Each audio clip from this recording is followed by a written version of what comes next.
तो hello everyone. आज की वीडियो में हम डिस्कस करेंगे कि सीएसएस में पोजीशन प्रॉपर्टी क्या होती है। ओके। सो मान लो ये हमारा स्क्रीन है जिस पर हम काम कर रहे हैं। ठीक है, ये हमारी वेबसाइट का स्क्रीन है। एंड इसमें एक हमें डिसाइड करना है कि कौन सा कंपोनेंट किधर पे रहेगा। ओके, जैसे हेडर हमें पता हमेशा कि वो टॉप पे रहता है। सिमिलरली फुटर बॉटम पे रहता है। एंड साइड में एक नेविगेशन बार होता है, राइट। एंड बाकी जो कंटेंट जाता है हमारा इस वेबसाइट में, नॉर्मली हमारी वेबसाइट में ऐसा ही होता है, राइट। ऐसा होता है। सो कौन सा कंपोनेंट किस पोजीशन पे रहेगा, ये हम इस पोजीशन प्रॉपर्टी के थ्रू डिफाइन करते हैं। ठीक। सो पोजीशन प्रॉपर्टी किसी भी एक कंपोनेंट को वेबसाइट में किधर रखना है, किस लोकेशन पर रखना है, वो डिसाइड करने के लिए हम पोजीशन प्रॉपर्टी का यूज़ करते हैं। ओके। सो अब देखते हैं कि CSS में कितने टाइप की पोजीशन प्रॉपर्टीज होती हैं। Types of position property. Okay, सबसे पहला है स्टैटिक। तो स्टैटिक एक्चुअली एक डिफ़ॉल्ट ये डिफ़ॉल्ट पोजीशन होता है किसी भी कंपोनेंट का। सो सपोज ये हमारी वेबसाइट का एक पेज है। ठीक। ये हमारी वेबसाइट का पेज है एंड जो ऊपर ये ब्रश का डिज़ाइन देख रहे हो, ये मान लो एक कंपोनेंट है। सो बाय डिफ़ॉल्ट जब ये कंपोनेंट क्रिएट होता है, सो उसे static position by default assign हो जाती है। सो जो भी कंपोनेंट, जैसे मान लो ये एक कंपोनेंट हुआ, ये दूसरा कंपोनेंट हो गया, तो हर एक कंपोनेंट को static position by default assigned होती है। ठीक। सिमिलरली स्टैटिक के अलावा दूसरा आता है फिक्स्ड। सो फिक्स्ड पोजीशन हम ये सब डिस्कस करते हैं, पहले हम देख लेते हैं कि कितने टाइप्स होते हैं। तीसरा है relative. Fourth is absolute and fifth is टिकी। ठीक। ये 5 टाइप की पोजीशन प्रॉपर्टीज होती है सीएसएस में। अब एक बार वन बाय वन करके हम ये सारे समझते हैं। सो जैसे स्टैटिक जो था मैंने ऑलरेडी आपको बता दिया कि बाय डिफ़ॉल्ट कोई भी कंपोनेंट अगर सीएसएस में बनाते हैं हम, सो बाय डिफ़ॉल्ट उसे स्टैटिक प्रॉपर्टी असाइन हो जाती है। मतलब कि वो जिस पोजीशन में है वो उसी पोजीशन पर रहेगा, उसे मूव नहीं करा जा सकता अनटिल हम कुछ अलग प्रॉपर्टी लगा के उसे मूव करते हैं। ठीक, बाय डिफ़ॉल्ट वो मूव नहीं करेगा, वो जिस पोजीशन में वो वहीं रहेगा। सिमिलरली दूसरा आता है फिक्स्ड। ठीक। इसको समझने के लिए एक एग्जांपल देखते हैं। ये हमारी W3 स्कूल की वेबसाइट है। अगर आप देख रहे हैं कि मैं इसको स्क्रॉल कर रहा हूँ, तो लेफ्ट हैंड साइड का कंपोनेंट और ऊपर का हेडर ये मूव नहीं कर रहा है, बाकी सारा कंपोनेंट मूव कर रहा है, राइट। सो ये अचीव किया गया है फिक्स प्रॉपर्टी यूज करके। तो जब ये वेबसाइट बनाई गई थी तो इसके लेफ्ट कंपोनेंट और टॉप कंपोनेंट फिक्स प्रॉपर्टी दी गई थी, जिससे कि स्क्रॉल का इफेक्ट इन पे ना पड़े और ये अपनी जगह पे इंटैक्ट रहे। ओके। आप लोग को समझाने के लिए मैंने एक कंपोनेंट बनाया है यहाँ पे। तो मैंने क्या किया है, यहाँ पे एक कंटेनर बनाया है, ये ग्रे कलर का एक कंटेनर बनाया एंड उसके अंदर ये बॉक्सेस बनाए हुए हैं, राइट। ये बॉक्सेस बनाए हुए हैं। तो अ, मैं चाहता हूँ कि इसमें से मैं ये ब्लू वाले बॉक्स को अगर मैं फिक्स प्रॉपर्टी प्रोवाइड करता हूँ, तो देखते हैं कैसे बिहेव करता है। ओके। सो ठीक, तो ये कंपोनेंट बना हुआ है। अभी अगर मैं इसको स्क्रॉल करता हूँ, सो वो कंपोनेंट पूरे गायब हो जा रहे हैं, राइट। सो जैसे फिक्स प्रॉपर्टी बताता है कि उस पर स्क्रॉल का इफेक्ट नहीं पड़ता है, या फिर मतलब कुछ भी चेंजेस हम करते हैं वो अपनी पोजीशन पे इंटैक्ट रहता है। सो ये जो थर्ड वाला ब्लू बॉक्स है, ठीक, ये बॉक्स 3 जो आपको दिख रहा है ब्लू बॉक्स, इस पर मैं काम करता हूँ, मैं यहाँ पे फिक्स पोजीशन प्रोवाइड कर देता हूँ। ओके, मैंने फिक्स पोजीशन दे दिया है। अब इसको स्क्रॉल करके देखते हैं। मैं इसे स्क्रॉल कर रहा हूँ, तो बाकी कंपोनेंट आप देख सकते हैं गायब हो रहा है, बट वो ब्लू बॉक्स अपनी जगह जगह पे इंटैक्ट है। सो इस तरीके से हम किसी भी CSS किसी भी एक कंपोनेंट को फिक्स कर सकते हैं उनकी लोकेशन पे, राइट। सो ये CSS की फिक्स प्रॉपर्टी है। सो थर्ड प्रॉपर्टी है रिलेटिव प्रॉपर्टी। इसमें क्या होता है कि जैसे मान लो ये हमारा करंट विंडो है जिस पे हम डिज़ाइन कर रहे हैं, मतलब जो हमारी स्क्रीन दिख रही है वो हमारा ये वो स्क्रीन है। ओके। इस करंट विंडो के हिसाब से ये हमारे 3 बॉक्सेस है। ओके। सो रिलेटिव प्रॉपर्टी क्या करता है, रिलेटिव प्रॉपर्टी अपने करंट विंडो के करस्पॉन्डिंगली उसकी पोजीशन प्रोवाइड करता है। मतलब इस विंडो के रिस्पेक्ट में ही ये जो करंट विंडो है, इस विंडो के रिस्पेक्ट में ही पोजीशन चेंज करता। सो सपोज अगर ये बॉक्स है, ठीक, इसमें मैंने अगर रिलेटिव प्रॉपर्टी पोजीशन रिलेटिव दे दिया है, पोजीशन रिलेटिव दे दिया है, सो अगर मैं इसकी पोजीशन है तो मैं इसकी पोजीशन अब चेंज कर सकता हूँ, मतलब इस बॉक्स को मूव कर सकता हूँ using this top, bottom, left और राइट प्रॉपर्टी यूज करके। ओके, ये 4 प्रॉपर्टी यूज करके मैं इस कंपोनेंट को यहाँ से मूव कर सकता हूँ। ठीक, तो उससे क्या होगा कि वो जब हम इसको मूव करेंगे तो वो इस कंपोनेंट को इस विंडो, मतलब जो हमारे विंडो स्क्रीन है, इसके रिलेटिवली उसको पोजीशन देगा।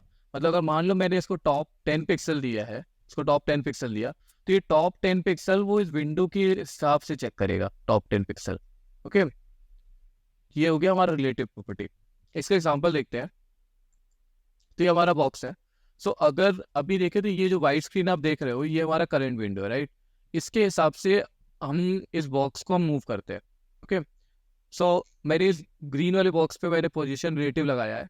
अब इसको हम टॉप देते हैं पोजीशन, टॉप से हमें इसे 30 पिक्सल डाउन मूव करना है। तो आप देख सकते हो 30 पिक्सल डाउन हुआ है। इसको थोड़ा और नीचे मूव करके देखते हैं, 130 पिक्सल।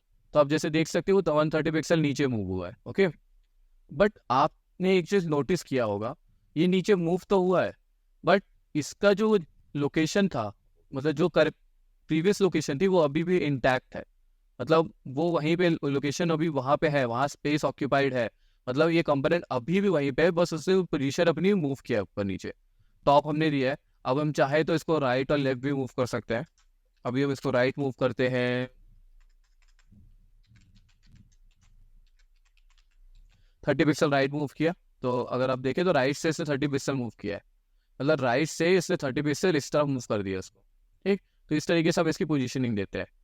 सो सपोज, हाँ, तो ये हो गया हमारा रिलेटिव प्रॉपर्टी। रिलेटिव प्रॉपर्टी में 2 पॉइंट यहाँ पे मेंशन करने के लिए, वो जो ये स्क्रीन की जो विंडो है, विंडो के हिसाब से उसके पोजीशन चेक करता है एंड उसके हिसाब से पोजीशन उसको असाइन करता है। प्लस और उसकी जो एग्जैक्ट लोकेशन होती है वो इंटैक्ट रहती है, वो मूव नहीं करती है। नेक्स्ट आता है रिलेटिव प्रॉपर्टी के बाद जो सबसे कंफ्यूजिंग टॉपिक है, that is absolute. So absolute में क्या होता है कि जैसे रिलेटिव में हमें क्या था कि ये करंट विंडो जो थी हमारी, इसके हिसाब से मूव करता था। ये हमारे जो बॉक्सेस है, ये हमारे बॉक्सेस ये करंट विंडो के हिसाब से मूव होते थे।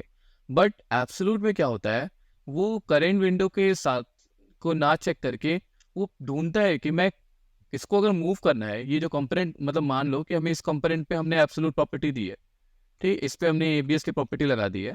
ठीक, तो अब ये चेक करता है कि मुझे मूव तो करना है कंपोनेंट को, बट किसके रिस्पेक्ट में। रिलेटिव में क्या था कि वो विंडो साइज के रिस्पेक्ट में तो मूव कर देता था, उसको बाय डिफॉल्ट वो विंडो को चेक करता था।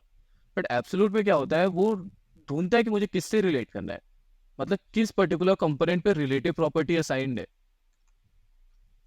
ओके, किस कंपोनेंट पे by default relative property assign है। तो इसमें 2 पॉइंट याद रखने के लिए है कि अगर हमें इस बॉक्स को किसी कंपोनेंट के हिसाब से मूव करना है, तो उस कंपोनेंट पे, मतलब जो बॉक्स है उस पे हम अगर रिलेटिव प्रॉपर्टी लगा देते हैं, उसको हम रिलेटिव प्रॉपर्टी लगा देते हैं, मतलब बता रहे हैं कि जैसे मान लो यहाँ बॉक्स है, ओके, एक बॉक्स है और उसके अंदर ये बॉक्स है। अगर हम ये चाहते हैं कि ये मूव करे इस बॉक्स के हिसाब से, तो इस बॉक्स पर हमें रिलेटिव प्रॉपर्टी लगा देंगे। इस बॉक्स पर रिलेटिव प्रॉपर्टी लगा दिया, मतलब एबीएस को बोल रहा है कि तुम मूव करोगे इसके रिलेशन में, इसके रिलेटिवली तुम मूव करोगे जो भी तुम्हें मूव करना है। ठीक, और सेकेंड थिंग होता है, अगर हम कहीं पे भी रिलेटिव प्रॉपर्टी नहीं दे रहे, मतलब हमने डिफाइन ही नहीं किया कि वो किसके बेसिस में मूव करे, तो बाय डिफॉल्ट वो पेरेंट कंपोनेंट होता है, मतलब जो विंडो कंपोनेंट होता है, बॉडी कंपोनेंट हो गया, उसके हिसाब से मूव करता है। तो बाय डिफॉल्ट बॉडी कंपोनेंट ऐसा, बॉडी कंपोनेंट आपका रिलेटिव बिहेव करती है। इस केस में कब बिहेव करती है, जब आपने किसी भी कंपोनेंट को मीन्स रिलेटिव प्रॉपर्टी नहीं दी है, मतलब हमने यहाँ पे रिलेटिव प्रॉपर्टी नहीं दी है, तो बाय डिफॉल्ट वो इसके हिसाब से ही बिहेव करेगा एंड इसके हिसाब से एडजस्ट करेगा। आई नो ये थोड़ा कंफ्यूजिंग है, इसको एक्सप्लेन करने के लिए एग्जांपल इसी का लेते हैं। ठीक, ये हमारा रिलेटिव का एग्जांपल था।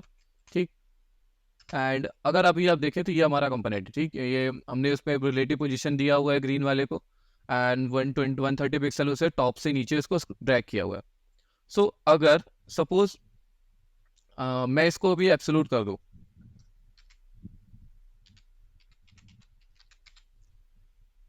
देखो क्या हो गया, ग्रीन तो मतलब नीचे आ गया, बट ब्लू भी मूव हुआ है। ब्लू क्या हुआ है, ब्लू राइट से अपने सेकंड पोजीशन पे आ गया। मतलब एब्सोल्यूट प्रॉपर्टी में क्या होता है, एब्सोल्यूट अपनी लोकेशन छोड़ देता है, ठीक, जो उसकी करंट लोकेशन थी उसको छोड़ देता है। एंड एंड जो रिलेटिव में क्या होता है, रिलेटिव अपनी जगह इंटैक्ट रखता है। यही डिफरेंस होता है एब्सोल्यूट और रिलेटिव। एब्सोल्यूट अपनी करंट विंड लोकेशन को छोड़ देता है, एंड जो बाद के कंपोनेंट होते हैं वो ओवरलैप कर जाते हैं, एंड वो अपनी रिलेटिव पोजीशन ढूंढता है। बट रिलेटिव में क्या होता है, वो अपनी पोजीशन इंटैक्ट रखता है, एंड उसकी मतलब गैप मेंटेन करके रखता है।